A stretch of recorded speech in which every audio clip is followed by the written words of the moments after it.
Assalamualaikum warahmatullahi wabarakatuh, teman Indah. Alhamdulillah nih, akhirnya ini finally ya, setelah sekian lama kami, khususnya Cerita Indah, berencana ingin buat cerita indah.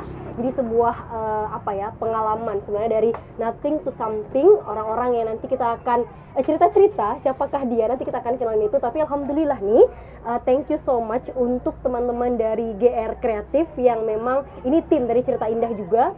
Jadi nanti kita akan mendengar bagaimana cerita, dan hari ini first di episode perdana Cerita Indah kita bareng my bestie Mawadatul Husna. Thank you so much Una.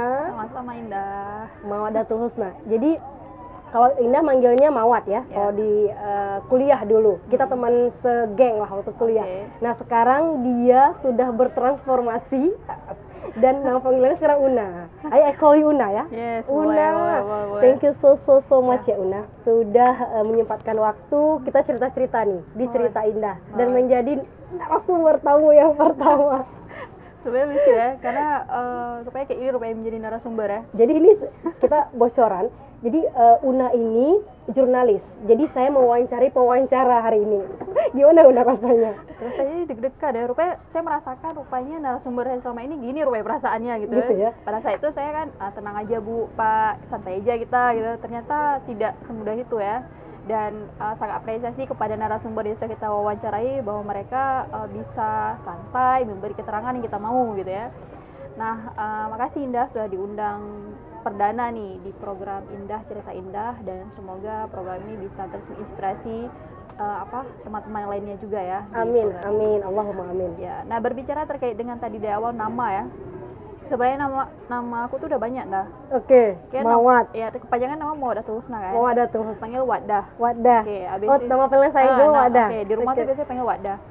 Mawaddah juga. Abis itu, nah pada saat tes di Salam Indonesia, perkenalan nih kan, dia perkenalkan, nama kamu siapa? Namanya saya Mawadatul Husna Pak. Pada saat itu pimretnya Pak Muari Ibrahim. Kemudian beliau bilang, nama panggilannya Mawaddah. Iya, terlalu panjang nama kamu dipanggil Mawaddah. Susah nih narasumber ingatnya. Jadi nama kamu dipanggil Husna aja ya. Oke. Dari nama belakang kan. Oke. Ya selama itu nggak pernah nama Husna itu jadi nama Pak panggilan. Siapa Pak Mawar? Iya, Pak Muardi. Pak Muardi lah yang mencetuskan. Iya kan. Itu masih wawancara tuh, belum diterima menjadi karyawan Slami kan. Udah nama kamu dipanggil Husna aja ya, bilang. Oh ya udah boleh Pak gitu kan. Udah anggu aja gitu. Akhirnya Husna lah semuanya. Husna. Nah, kemudian menjadi nama 3 huruf ini Una itu karena kode di berita kan. Una gitu disingkat. Kita kan setiap nulis berita ada kode. Jadi ya Una. Jadi ya sampai sekarang dia memanggilnya Una. Bahkan ada kawan yang manggil lebih singkat lagi. Dipanggil. Jadi nama aku tuh segitu jadi kan agak bingung gini. Nah, waktu kita jumpa sama kawan kuliah misalnya kok sama Indah kan Mawadadah gitu kan, terkadang masih kebawa nama Husna. Nanti kita kalau Husna kan kebiasaan kan panggilnya Mawadadah. Iya. Jadi aku kayak beradaptasi kok jumpa sama kawan kuliah, berarti nama aku tuh Mawadadah sebenarnya dipanggil. Kok kawan-kawan narasumber ataupun kawan-kawan kerja lainnya Husna, Una, bahkan sekarang mereka lebih Una gitu. Lingkungan sekarang kan karena itu kan teman-teman di kerjaan. Jadi dan Una lah. Dan Una.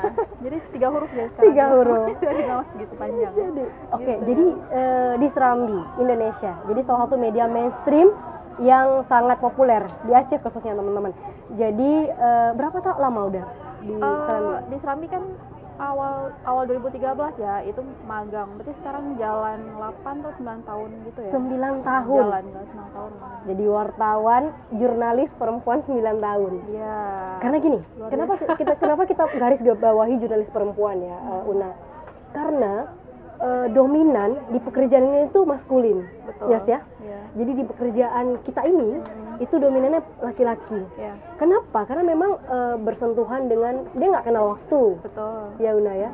Una ceritain mengenai apa kemudian yang buat jadi kan perempuan jarang memilih. Betul sekali. Karena gini, menjadi seorang jurnalisnya nggak mudah ya, emang nggak mudah. Dan kalau emang kita nggak hobi, kita nggak tertarik sama dunia ini, kayak saya rasa mungkin sebulan 2 bulan dia bakalan gugur gitu, nggak akan melanjutkan. Emang awal mula memilih pekerjaan ini karena bermula dulu gini, waktu SMA dulu tuh kan belum tahu nih mau kemana, menjadi apa.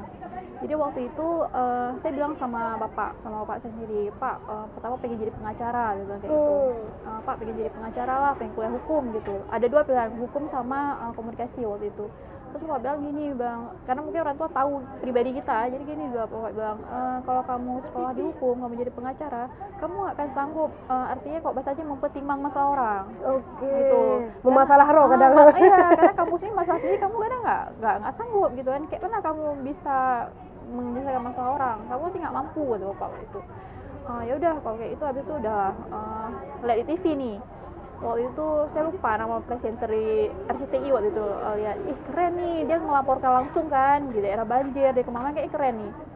Yaudah saya bilang, yaudah Pak, kalau nggak saya kuliah di komunikasi aja kayak gitu, komunikasi. Ya udah pada saat itu kan lihat lah kayak semacam brosur kan ada tuh ke sekolah-sekolah kita dulu, jadi lihat udah pilih di UIN komunikasi dan pidana Islam. Dakwah kan sama dengan Indah juga kita S1 ya. Udah masuk kuliah di situ. Nah, cuman pada saat saya kuliah di S1 itu saya bisa bilang sih nggak aktif di media kampus. Kan dulu kita ada Sumber Pos, ada Arani di Pos juga, itu nggak aktif. Jadi bisa dibilang kayak kupu-kupu ya, kuliah pulang gitu kan. Jadinya ya berbagai hal kenapa yang menjadikan saya nggak terlalu aktif di kampus berarti ya. Lantaran gini, kita tinggal di sini waktu itu saya nggak ngekos, saya tinggal sama keluarga dari mama gitu kan. Ya, tahu diri lah kan, artinya kita nggak ya sebebas seenak kita pulang kuliah langsung pergi tuh enggak. Jadi pas selesai kuliah langsung pulang kayak itu, jadi nggak terlalu aktif. Paling kok di kampus paling bermain aja ke Sumber Pos gitu dan segala macam. Artinya siapa aja memang teori. Tapi tekad pengen jadi jurnalis itu memang pengen bahkan gitu. Dari sekolah SMA ya, dulu, SMP dulu. Yaudah, jadi habis itu langsung lah belajar aja kan teori gitu, teori tentang jurnalistik segala macam. Tapi gini pada perjalanan itu saya ingat di tahun 2012 itu di akhir kita lagi nyusun skripsi, udah mau selesai, saya pernah nulis beberapa capaian yang ingin saya capai 5 tahun ke depan. Itu di tahun 2012 buat list lah kan, nggak tahu tuh kenapa buat list tahun 2012 itu buat yang pertama pengen jadi jurnalis, pengen jadi penyiar. Itu yang pertama? Iya, itu kan tulis itu yang pertama. Itu pada waktu itu lagi nyusun, belum tahu mau kemana nih arahnya, belum tahu apakah saya karena jadi tadi kan nggak terlalu fokus di fokus. Ini kampus di kampus kan? juga nggak fokus kan, ya cuma gabung-gabung aja di kampus. Pokoknya nggak aktif di UKM kampus tuh nggak. Tapi di akhir tuh saya udah mau selesai itu, saya malam itu emang ya malam nulisnya gitu di sebuah buku, nulis mau dicapai 5 tahun ke depan tuh buat 5 tahun. Yang pertama pengen jadi jurnalis, pengen jadi penyiar, presenter, gitu-gitulah. Karena di dunia itulah ya, artinya berkesting kan. Yang kedua, abis itu buat pengen lanjut kuliah S2 di Unpad loh, komunikasi. Wis, Bandung ya, Pajajaran. Kayaknya apa dong, cita-cita tinggi ya harus ya, kita harus punya mimpi. Bener. Kemudian yang kedua, kemudian selanjutnya pengen jadi jurnalis, saya mau kerja di Serambi. Jadi udah tahu ya? Iya. Nggak tahu, tulis aja gitu. Iya, amin gitu. Maksudnya kamu tahu tujuan kamu kemana? Kamu tahu kamu ke Serambi ya? Gitu. Kalau memang saya menjadi jurnalis dan di Aceh, saya maunya di Serambi, nggak mau yang lain. Kalau di Aceh di Serambi. Tapi pada saat itu tidak berpikir mau keluar Aceh kan. Kemudian pengen bantu keluarga, pengen bantu pendidikan adik-adik, artinya gitu kita bantu keluarga. Nah pada saat itu kan 2012 ya, saat itu kita wisuda. Nah jadi sempat setahunan itu kerjaannya tuh gini saya sempat ngajari PAUD. Oke, jalannya nggak mudah. Berarti setelah tulis bukan berarti Allah langsung iya kan? Tidak semudah itu. Tapi itu ya udah tertulis ya udah gitu kan. Iya. Jadi setelah itu nggak juga yang kayak kerja di media online itu nggak juga. Mungkin pada itu sempat di The Group Journal, tapi sebentar sih. Tapi jadi bunda PAUD ya, jadi guru-guru PAUD ya? Iya, tapi itu nggak lama, sebentar. Habis itu kan sempat ngajar di PAUD tuh 3 bulan dalam rentang waktu 2012 ya, setahunan itu. Setahun. Setelah kita wisuda kan Februari 2012. Kemudian setahunan itu ya ngajar di PAUD 3 bulan dan habis itu ngajar di ngajar TPA, ngajar ngajian anak. Habis itu ya ngajar TPA ustazah. Iya, jadi ustazah. Habis itu sempat ngajar di bimbel lagi. Oke, berarti guru ya? Jadi guru ya. Ngajar di bimbel itu kan yang dikasih kan anak SD. Satu orang. Anak tuh dia nggak asal belajar sih, tapi kayak bimbing dia untuk ngerjain PR. Kita kan bukan dari pendidikan guru kan, bukan dari bidang pendidikan. Pada saat itu apa aja lah gitu, yang penting udah duit gitu kan. Ya udah, jadi dalam setahunan kayak gitu udah. Jadi akhir 2012 2012 abang sepupu pulang ke rumah, dia bilang itu kayaknya ada dibuka lowongan tuh di Serambi khusus cewek katanya, diminta wartawati. Coba lihat, terus tanya sama bang, apa bawa pulang korannya? Nggak ada, itu koran kemarin. Itu koran kemarin, dia kasih tahu hari ini kan, itu koran kemarin. Itu langsung ku cari tuh ke tempat orang jualan koran itu di Berawe, tapi kayaknya sekarang bapak tuh udah nggak jualan lagi, karena itu kan mungkin kawan-kawan mungkin tahu ya, sering lewat di Berawe itu emang ada khusus orang jualan koran, emang ada lapak loper koran kayak gitu kan.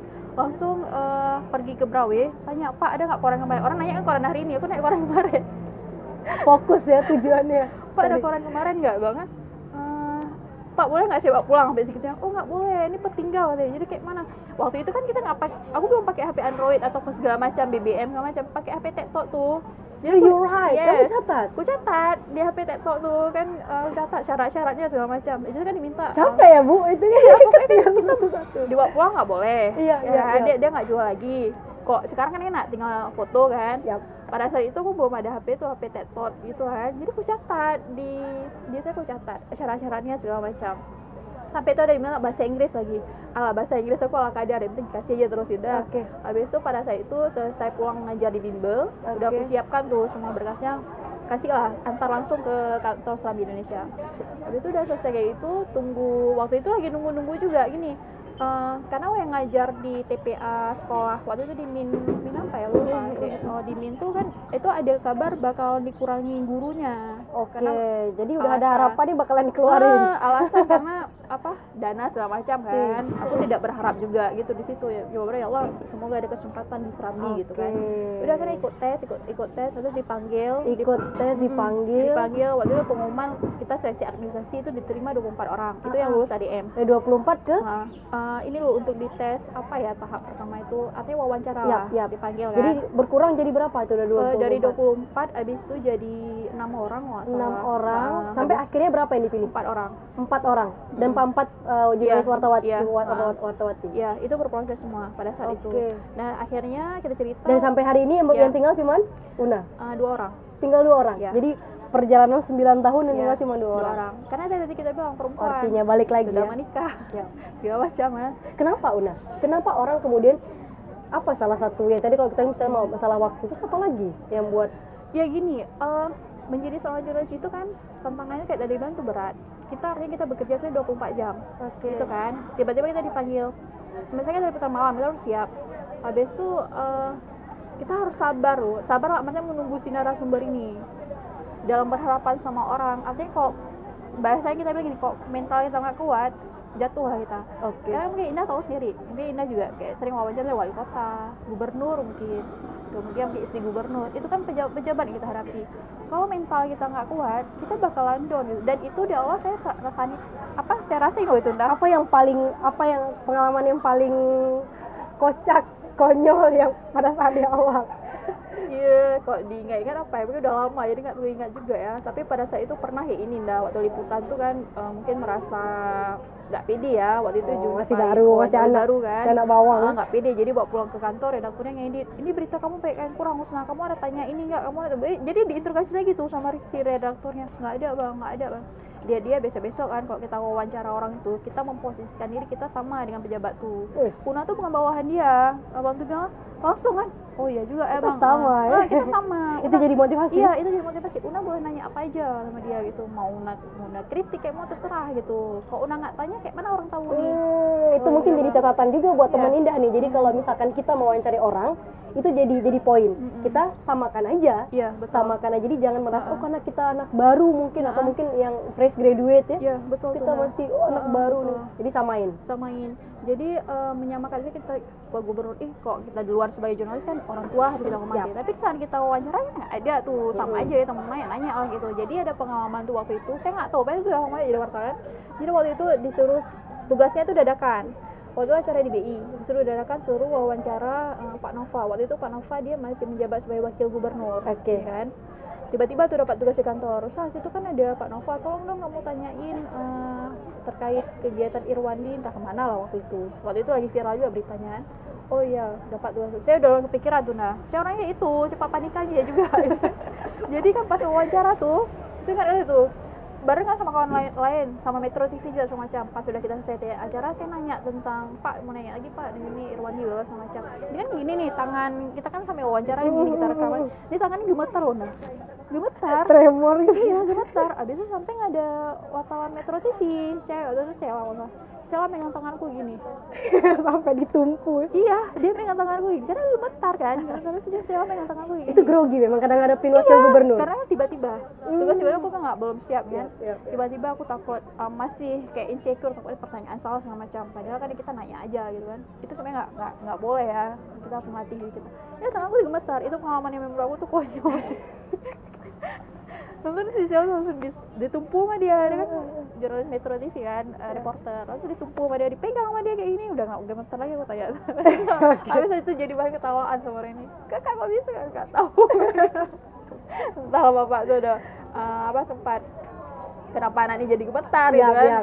Itu Sina gitu. Memang nggak mudah kita jadi jurnalis, tapi intinya kalau bisa tanya kenapa Husna bisa bertahan sampai sekarang, yang pertama saya bersyukur ya dah, karena yang pertama menjadi jurnalis ini kan kayak tadi saya bilang ini impian ya dari dulu. Dan kita harus bersyukur karena mungkin di luar sana banyak orang yang pengen berada di posisi kita sekarang. Habis itu ya alhamdulillah dengan bekerja di Serambi, banyak yang kemarin itu saya tulis impian-impian saya tercapai satu persatu. Contohnya? Salah satunya bisa ya yang ringan aja, misalnya kayak dulu kuliah kita mau punya kendaraan sendiri. Oke. Alhamdulillah yang kerja di Serambi itu tercapai. Itu pun belinya pengen punya Honda ini kayak gitu kan. Sepeda motor ini sebut merek deh. Sepeda motor ini gitu kan. Itu alhamdulillah tercapai. Bisa alhamdulillah bisa bantu adik-adik sampai selesai kuliah juga. Akhirnya lebih meningkatkan perekonomian keluarga lah ya. Pada saat itu emang selesai kuliah fokusnya emang gak ada yang lain dah. Fokusnya aku pengen kerja aja gitu. Karena kita juga orang tua juga bukan dari keluarga yang berada, jadi sebagai anak pertama kan jadi kayak tanggung jawab moral gitu kan. Jadi ya aku mau kuliah, emang fokus yang pengen selesai kuliah aku mau kerja.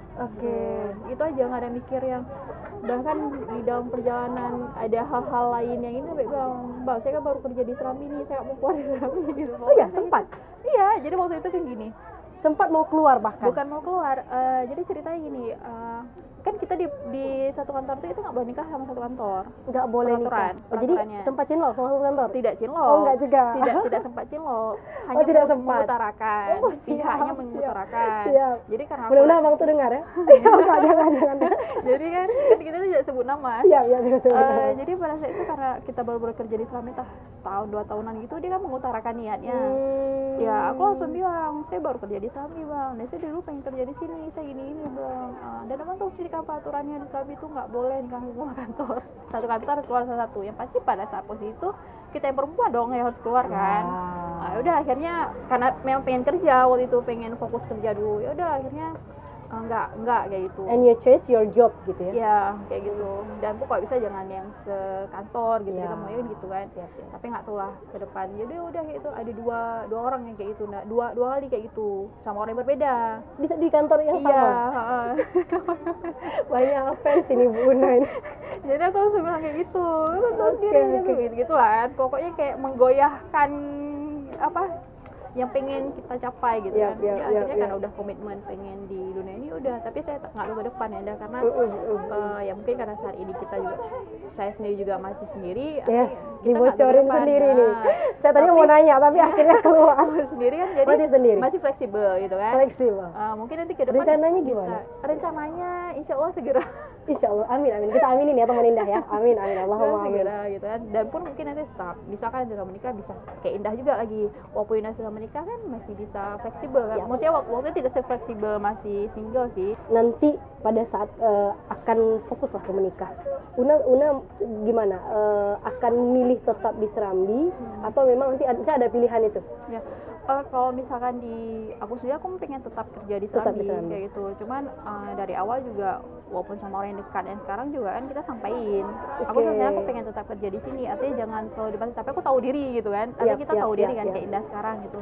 Masih pekerjaan kita gini-gini. Artinya kita harus memang mencari sosok itu yang bisa ngertiin profesi kita juga. That's the point ya. Yang komunikasi itu yang bisa ngertiin.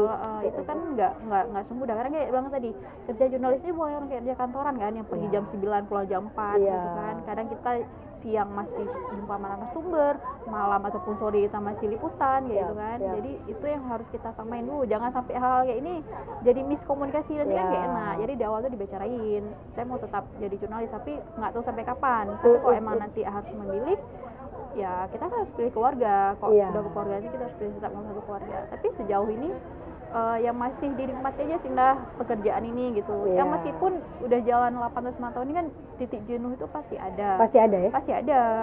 Aku bahkan sering jenuh tuh. Cuman kok udah jenuh itu kan paling diganti sama kegiatan-kegiatan yang kita sukai gitu. Apa yang kita lakuin kayak itu. Apa sih hobi kita selaluin aja gitu. Jadi penting ya guys, kalau tadi poinnya adalah mencari pasangan yang mengerti. Iya, apapun profesi ya. Apapun profesinya. Jadi komunikasi itu harus dibangun dari awal khususnya ya. Nah, kita pengen tahu dong, Una jadi hari ini siapa sosok yang paling buat Una jadi hari ini? Sebenarnya mama ya. Kalau udah cerita mama ini udah kayak mulai. You want to say something to her? Iya, mama sebenarnya sosok tuh mama dan keluarga ya. Karena kayak tadi bilang kan nggak mudah. Saya harus siapin. Saya juga meleleh bentar lagi nih temen Indah beneran serius. Kalau udah cerita keluarga ya? Iya udah keluarga. Kita kalau udah cerita keluarga itu sensitif sekali ya mbak. Karena gini, yang menjadi kuat sampai sekarang juga ini sih mama yang pertama. Karena gini, ya karena ini sudah terjadi ya. Karena waktu itu selesai kuliah kan, dari keadaan keluarga juga bukan keluarga yang kayak tadi berada, dan di akhir kuliah ya mungkin tuh udah jodoh mereka ya. Mama sama papa kan aku pisah nih, mama papa pisah waktu itu pokoknya di akhir ya berpisah, yang artinya ya nggak cocok lagi segala macam kan. Nah pada saat itu mama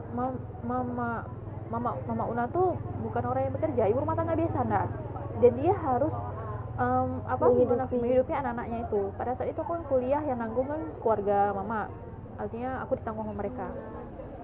Nah jadi pada saat itu mama pindah ke Banda Aceh karena udah nggak pas gitu. Waktu itu kami tinggal di Losmawe, bapak tetap di Losmawe, mama sama adik berangkat ke Banda Aceh. Waktu itu aku 2011 kan lagi nyusun, lagi selesai KPM. Jadi waktu itu mama kayak sempat pekerjaan yang nggak pernah dia lakuin nih. Bisa dia gosok di rumah orang, nyuci di rumah orang, dan itu setiap hari dia kerjain. Meskipun dia capek, adalah kayak perasaan sedih gitu kan. Dulu aku nggak pernah ngerjain pekerjaan ini gitu, tapi aku harus kerjain gitu kata mama. Dan itu yang membuat aku harus bisa kasih yang baik lebih baik untuk keluarga gitu. Kayaknya makanya kayak tadi di awal aku bilang, selesai kuliah aku nggak mikir yang lain. Kadang orang selesai kuliah aku mau nikah sama macam, aku nggak ada kepikiran ke situ. Nah memang pengen kerja, bahagiain mama, bagian keluarga mama, nggak usah sampai lagi kerja gitu. Jadi misalnya dia saat pulang, kita melihat kondisi keluarga kita seperti itu. Jadi sampai sekarang sebenarnya yang menguatkan itu mama kayak gitu. Bahkan kayak gini, mama Una tuh gini, walaupun mama lagi sakit, mama misalnya gini, tapi dia kebalik ya, soalnya kita yang menguatkan mama, tapi nggak, mama bisa nguatin aku. Nah, yang kamu rasain tuh sekarang kan nggak tidak seberapa gitu. Coba lihat saya atau mama gitu. Coba lihat mama apa udah mama rasain kayak gitu. Udah gini perjalanan hidup mama ini, tapi mama masih yang biasa aja gitu. Ternyata kan yang menjadi penguat mama itu kan kami anak-anaknya juga gitu. Jadi semangat lagi. Jadi semangat lagi. Jadi mama bilang, coba lihat saya sama bapak kamu udah nggak ada lagi gitu. Itu bukan hal yang mudah ya. Dan pada saat itu juga menerima keputusan orang tua berpisah juga itu bukan hal yang mudah. Karena kita udah dewasa, sudah mengerti. Ya. Karena kita berharap orang tua kita kan selamanya gitu. Tapi pada saat itu yaudah kita mikir gini ya, berarti Allah tuh tahu yang lebih baik untuk kita gitu, tahu yang terbaik untuk kita gitu. Mungkin ya memang jodoh mama sama papa udah sampai di situ. Itu yang buat Una juga hati-hati hari ini. Bisa dibilang gitu dah. Aku sempat tidak mudah percaya sama orang. Setelah momen itu. Iya. Karena bagi aku sosok bapak tuh sosok yang yang sosok aku dulu dekatnya sama bapak, lebih dekat sama bapak, yang aku kagumi segala macam lah gitu. Cinta pertama anak perempuan itu kan emang ayahnya. Betul itu. Memang aku sangat ini ke bapak itu. Bahkan kalau dibilang sayang dua-dua, tapi kan lebih sayang bapak gitu kan. Jadi setelah kejadian itu semua, setelah segala hal yang udah ini, jadi kayak lebih berhati-hati, lebih kayak jadi kayak mana ya, dibilang hati-hati ya memang iya, kita harus memilih kan, memilih dalam artian kadang itu untuk ke depan gitu lebih kayak hati-hati, lebih kayak gitu aja sih. Seleksinya makin panjang. Tapi nggak, kita juga nggak bisa seleksi yang gimana kali, maksudnya nggak yang muluk-muluk sih, tapi yang hal-hal dasar itu kan perlu kita perhatikan, seperti agama itu penting, itu nomor satu kan. Tapi kan sampai kawan bilang kan nggak semua orang sama, artinya tidak semua laki itu sama. Iya. Sekarang masih komunikasi sama bapak? Masih komunikasi dijaga, cuman ya kok emang perlu kita omongin gitu, tapi kalau enggak ya udah enggak gitu. Artinya tetap dijaga ya komunikasi. Sekarang tinggal sama mama berarti? Iya, sama mama, sama adik-adik gitu. Pada saat itu jadi ya sebagai anak perempuan pertama itu ya awalnya emang nggak mudah. Anak perempuan pertama pula ya? Ya nggak mudah gitu kan, karena kita pasti merindukan sosok yang bisa, artinya bisa membimbing kita ya, maksudnya sosok tempat kita bergantung, tempat kita bercerita segala hal gitu. Tapi itu semua bisa didapati sekarang ya sama mama gitu. Una mau ucapin terima kasih nggak mama? Bilang apa mau mama? Terkadang memang sering bilang kayak gini sama mama, saya bilang gini, mak, kadang dia bilang, mak maaf ya mak, banyak salah sama ini, kadang kita nggak tahu lagi, mungkin kita beban kerja segala macam. Nah kalau dia bilang kayak gitu, karena mama juga orang kalau dia bilang kayak gitu kan dia cepat juga hati ya. Apa bilang nggak ada salah kalian mendahi ini gitu. Memang saya nggak pernah bilang makasih sih sama mama. Tapi semua yang dilakuin itu arti. Tapi sekarang apapun kebutuhan mama, apapun mama mau, tetap usahakan kasih gitu dah. Kadang gini, berkah rezeki kita tuh, apalagi kita memuliakan orang tua, jadi alhamdulillah segala apapun kebutuhannya alhamdulillah bisa gitu terpenuhi. Dan ada aja rezeki Allah kasih. Ada aja rezeki yang Allah kasih. Apalagi waktu tahun 2020 kemarin itu titik terberat dan juga terendah bagi kami sekeluarga. 2020 itu kan mama kan ada penyakit DM ya, diabetes. Jadi waktu itu mama sempat sakit berat selama setahunan lebih tuh dah. Mama sakit berat, berapa kali bolak-balik masuk rumah sakit karena kakinya itu ya harus dibersihin kan. Jadi jari ininya tuh udah nggak ada lagi nih, udah kaki, jari tangan enggak, kaki kan apa nih, jari kecilnya inilah itu udah nggak ada lagi, emang harus diangkat. Itu butuh biaya besar ya, emang kan kita memang BPJS kan, iya. Tapi kan biaya di luar itu seperti perawatan kita, karena waktu itu perawat sehari setiap hari ke rumah dah untuk bersihin lukanya. Itu ngabisin untuk perawat? Itu biaya, satu hari itu 100.000 kami bayar. Dan COVID pula pada iya, saat itu. pada saat lagi COVID. Lagi-lagi iya betul, lagi COVID.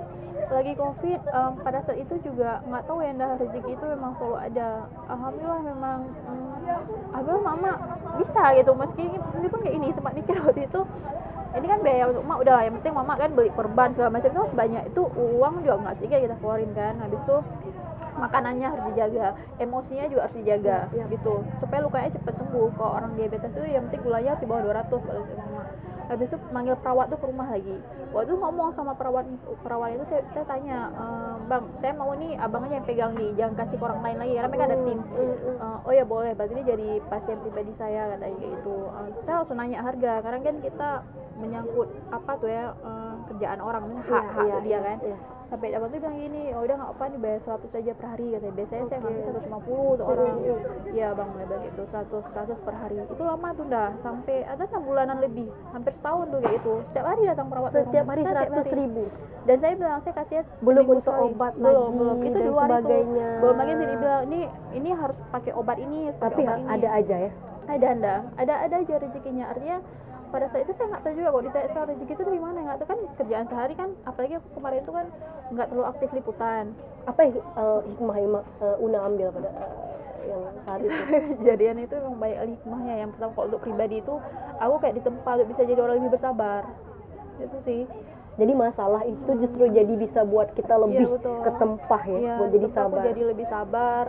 Jadi balikin ya, jadi masalah itu bukan musibah. Betul bukan. Itu sebenarnya kita tidak menyadari ya pada saat itu, tapi setelah itu kita akan menyadari bahwa ini jadi lebih bersabar. Adik aku tuh ada 3. Yang Oh, sama Una 4? Iya, sama aku 4. Yang pertama kan dia udah di Bekasi kan. Yang pertama yang sekolah perawat ini enak ngomong sama dia. Nah, adik yang terakhir ini ya apa ya, kalau tanduk ya ngomong Macam model ya. macam model gitu. Tapi Yap, kita yap, syukuri yap, aja. yap. Bener-bener. Una kalau kita bicara nggak akan ada habisnya, apalagi cerita setiap orang, karena cerita Indah yakin setiap orang itu punya cerita yang berbeda, dan setiap orang itu punya nothing tapi jadi bisa jadi something. Bisa, asal ada kemauan, Asal ada konsisten kemauan. aja sih kok yang ngelakuin. Una thank you Pasti jalan ya. so much banget. Makasih banyak Indah. Una, terakhir dong, kita mau pesan Una buat teman-teman Indah apa nih? Cari pesan dari semuanya, boleh tentang karir, love, Ya. tentang kehidupan. Una, it's your time. Aduh, apa ya, karena kalau bisa dibahas sekarang mau kasih ini mungkin berdasarkan pengalaman sendiri aja ya. Yang pasti kalau kita mau mencapai sesuatu, cita-cita, apa yang kita mau, itu kita harus konsisten gitu. Konsisten, apa yang kita raih itu konsisten. Habis itu berusaha, berdoa, dan jangan lupa selalu minta restu sama orang tua. Itu penting kali. Karena aku kalau apapun aku lakuin tuh aku tanya, oh mama setuju nggak gitu bilang, atau mau kemana itu mama izinin nggak. Aku tuh penting kali tuh kayak gitu. Nah, karena kalau memang mama agak keberatan, aku agak ragu untuk ngelangkah. Karena tuh pernah kejadian loh, mama aku nggak izinin aku keluar waktu itu. Bener ya, masih nih babah urun tuh.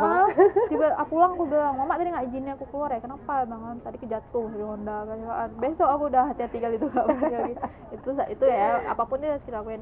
Restu orang tua itu penting, karena itu akan memudahkan dan melancarkan apapun yang kita ceritakan. Kemudian kok memang yang terkait dengan apa ya, oh misalkan nih terkait apa tadi itu, love ya. Kalau itu juga bisa dibilang ya, mungkin setiap orang kan ada dia sukses di kehidupan karirnya, tapi dia mungkin belum dikasih konsisten di bidang percintaan dan segala macam gitu. Karena ikan nggak bisa diajarin untuk bisa kayak manjat pohon kan. Setiap orang punya ini masing-masing. Setiap orang kan punya waktunya masing-masing gitu. Tapi itu kalau aku sekali udah di titik kayak oke, setiap orang punya waktunya masing-masing.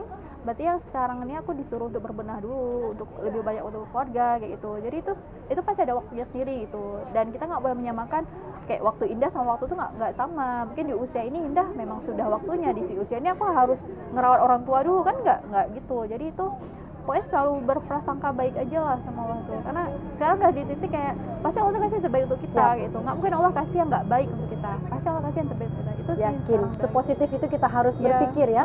Karena ketika juga kita iya benar-benar, dan nggak semudah itu sebenarnya. Semudah itu. Oke. Itu aja sih. Una Mawadatul Husna, terima kasih banyak. Terima kasih banyak. Terima kasih juga nih untuk teman Indah. Pastinya tetap dukung channel kami dengan subscribe, like, dan juga komen yang positif pastinya ya, untuk bisa membangun kita semua. Thank you juga teman-teman dari GR Kreatif. Indah pamit. Wassalamualaikum warahmatullahi wabarakatuh. Sampai jumpa teman Indah. Waalaikumsalam warahmatullahi wabarakatuh.